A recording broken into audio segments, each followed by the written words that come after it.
बिहारमधल्या लाडक्या बहिणींना 10,000 रुपये आणि माझ्या महाराष्ट्रातल्या लाडक्या बहिणींना फक्त 1,500 रुपये. मित्रांनो, जो महाराष्ट्र सर्वात जास्त टॅक्स पे करतो आणि त्याला रिटर्नमध्ये कवडीच्या मोलामध्ये टॅक्स रिटर्न येतो, त्याचप्रमाणे मित्रांनो बिहार जो काहीच जास्त टॅक्स पे करत नाही त्याला तरी पण जास्त पैसे येतात, कारण तो मागासलेला जिल्हा आहे, मागासलेलं राज्य आहे म्हणून. तरी देखील मित्रांनो महाराष्ट्रातल्या आणि बिहारमधल्या लाडक्या बहिणींमध्ये भेदभाव होत आहे का? मित्रांनो, ही स्कीम काय, या स्कीमबद्दल मी तुम्हाला सांगू इच्छितो. माझं नाव आहे विकास आणि स्वागत आहे तुमचं इन्फो विथ विकीमध्ये. तर मित्रांनो, बिहार इलेक्शन जसं जसं जवळ येत आहे तसं बिहारमध्ये वातावरण तापत चाललेलं आहे. JDU असेल, RJD असेल, काँग्रेस असेल, भारतीय जनता पार्टी असेल, सर्वजण आपली पॉवर लावत आहेत. याच्यामध्ये चांगल्या चांगल्या स्कीम ह्या लोकांपर्यंत पोहोचवायचं काम हे सरकार करत आहेत. म्हणजेच काय, प्रत्येकाला आश्वासन देणार आहेत की आम्ही हे करू, आम्ही ते करू, यांसारख्या गोष्टी जे पॉलिटिकल पार्ट्यांचा अजेंडा असतो ते रिप्रेझेंट करत आहेत. यात सर्वात महत्त्वाची जर गोष्ट बघितली आपण, भारतीय जनता पार्टी आणि नितीश कुमारचं जे सरकार आहे त्यांनी एक स्कीम डिक्लेअर केली. या स्कीमनुसार मित्रांनो, ज्या बिहारमधल्या बहिणी आहेत, ज्या लाडक्या बहिणी आहेत, त्या बहिणींना त्यांचा रोजगार सुरू करण्यासाठी 10,000 प्रत्येकी 75,000 महिलांना 10,000 रुपये देण्यात येतील. मित्रांनो, ही जी अमाऊंट असेल ती एकदाच देण्यात येईल. म्हणजेच काय, हे 10,000 रुपये प्रत्येक महिन्याला त्यांना चालू केलेलं नाही आहे. जसं महाराष्ट्रामध्ये 1,500 रुपये जे आहेत ते प्रत्येक महिलेला प्रत्येक महिन्याला तिच्या अकाउंटला पोचतात. त्याप्रमाणे जर बघितलं तर मित्रांनो, ही जी स्कीम आहे ती वन टाईम स्कीम आहे. एका इन्स्टॉलमेंटमध्येच दिली जाईल आणि त्या अमाऊंटने तिथली जी महिला आहे ती काहीतरी रोजगार सुरू करू किंवा तिच्यातनं काहीतरी असली गोष्ट सुरू करेल ज्याच्याने तिचं उदरनिर्वाहन पुढं व्हावे, अशी जी अपेक्षा आहे ती सरकारची आहे. त्यामुळे हे 75,000 महिलांना 10,000 रुपये दिलेले आहेत.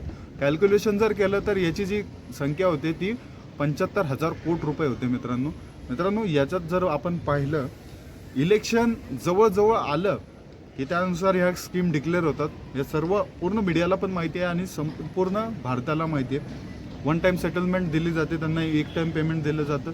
तर लाडक्या बहिणी ज्या आहेत त्यांना तर आता महाराष्ट्रामध्ये जसं जसं इलेक्शन झालं तेव्हापासून ते आत्तापर्यंत कंटिन्यू पैसे भेटत आहेत. एकदा पण आजपर्यंत हप्ता मिस झालेला नाही.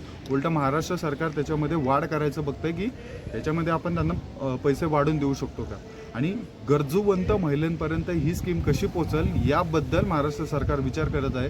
त्याचप्रमाणे बिहार सरकारने हा डिसिजन जो आहे तो गरीब लोकांसाठी केलेला आहे. याच्यामध्ये 1,25,000 महिला ज्या होत्या त्यांनी फॉर्म भरला होता. त्याच्यातल्या 75,000 महिला ज्या आहेत त्या पात्र झाल्या आणि त्यांना 10,000 रुपये हा इन्स्टॉलमेंट भेटलेला आहे. मित्रांनो, आतापर्यंत जर आपण पाहिलं मित्रांनो पूर्ण सिनेरिओ, तर काँग्रेस आणि RJD आहे ते डायरेक्टली म्हणताय आम्ही प्रत्येक महिन्याला या लाडक्या बहिणींना 2,500 रुपये पाठवू. जर आम्हाला बिहारमध्ये आम्ही निवडून आलो तर, आणि बिहारमधल्या लोकांनी आम्हाला जर निवडून दिलं तर आम्ही प्रत्येकी पर मंथ त्यांना 2,500 रुपये देऊ. असा जो आहे तो एक आवाहन आणि एक मेसेज हे बिहारमधल्या लोकांना काँग्रेसने दिलेला आहे. त्याचप्रमाणे मित्रांनो, जर आपण पाहिलं तर दोन्हीही ज्या गव्हर्नमेंट्स आहेत आणि दोन्ही जे लोक आहेत तिथले, म्हणजेच काय RJD आहे, BJP आहे, JDU आहे, काँग्रेस आहे, हे सर्व पॉवरफुल्ली बिहारला हे करत आहेत की आपलं सरकार तिथे कसं यावं यासाठी नवीन नवीन स्कीम आणत आहेत. अजून देखील यांच्या डोक्यामध्ये खूप सारे प्लॅन आहेत. बिहार हा अत्यंत मागासलेला राज्य आहे. तिथं मित्रांनो डेव्हलपमेंटच्या नावाखाली काहीच नाही आहे. अक्षरशः तिथं जर आपण अवस्था बघितली, ज्याप्रमाणे आपलं महाराष्ट्र सरकार काम करतं त्याप्रमाणे कुठलं सरकार बाहेरचं काम करत असं मला वाटत नाही. महाराष्ट्रामध्ये सत्ताधारी असो या विरोधी असो, हे दोन्ही बाकावर बसलेले लोक हे विकासाला पहिलं प्राधान्य देतात. कारण जर आपण पाहिलं तर 1960 पासून जरी आतापर्यंत बघितलं तरी महाराष्ट्र राज्य जे आहे कसं समृद्ध झालं. इथले रस्ते असतील, इथलं IT पार्क असेल, आजूबाजूच्या ज्या पण इन्फ्रास्ट्रक्चर असेल, ज्या प्रकारे डेव्हलप झालं आहे, आपण या गोष्टी जर तुम्ही बिहारमध्ये बघितल्या तर अत्यंत घाणेरडापणा आहे. मित्रांनो, तिथं बिहारमध्ये कोणत्याही प्रकारच्या सुविधा नाही आहेत. सरकार येतात जातात, तिथं टेंडर्स निघतात, पुलं होतात. पुलं जे आहेत ते फक्त व्हर्च्युअली होतात, म्हणजेच काही एखादा पूल बांधला असं दाखवतात, परंतु तिथला जो पूल आहे तो नाही होत. मित्रांनो, तिथं फक्त त्याचे जे पैसे आहेत ते सर्वसामान्यच म्हणतो, हे जे नेते तिथले ते खातात.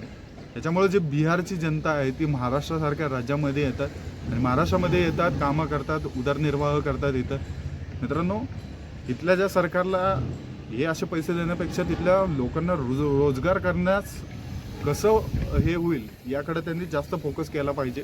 कारण पैसे तर सगळेच देतात इलेक्शन आल्यावरती. कुठलाही नेता असं नाही आहे धुतल्या तांदळाचं की पैसे देत नाही. परंतु सर्वसामान्य लोकांना रोजगार देणं खूप गरजेचं आहे, जेणेकरून त्यांच्या हाताला कामाची सवय लागली पाहिजे. फुकटमध्ये पैसा देऊन, फुकटमध्ये गोष्टी देऊन त्यांना या सगळ्या गोष्टी करणं म्हणजेच काय, त्यांना निकामं करणं, म्हणजे त्यांना आळशीपणाची सवय लावणं. फुकट पैसा द्यायचा, लोकांना आळशी बनवून टाकायचं. ते त्या पैशावरती डिपेंड राहणार. महिन्याला हप्त्याची वाट बघणार. 9 तारखेला माझा हप्ता पडतो, त्याच्याने मी आहे ना ज्या गोष्टी असेल ते करल. या सर्व गोष्टी ज्या आहेत त्या वेगळ्या ठिकाणी घेऊन जातात मित्रांनो. आपला जो भारत देश आहे त्याला जर आपल्याला एकतेने चालवायचं असेल तर असल्या स्कीम या कुठंतरी नडतात, हे म्हणलं तरी काय हरकत नाही. मित्रांनो, जाता जाता एवढंच बोलल की इलेक्शन असो या इलेक्शन नसो, इलेक्शन आलं की असं स्कीम डिक्लेअर करायच्या, इलेक्शन नसलं तर तिथले लक्ष द्यायचं नाही.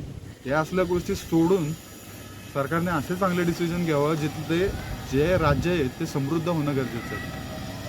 जाता जाता जय हिंद, जय महाराष्ट्र. भेटूया पुढच्या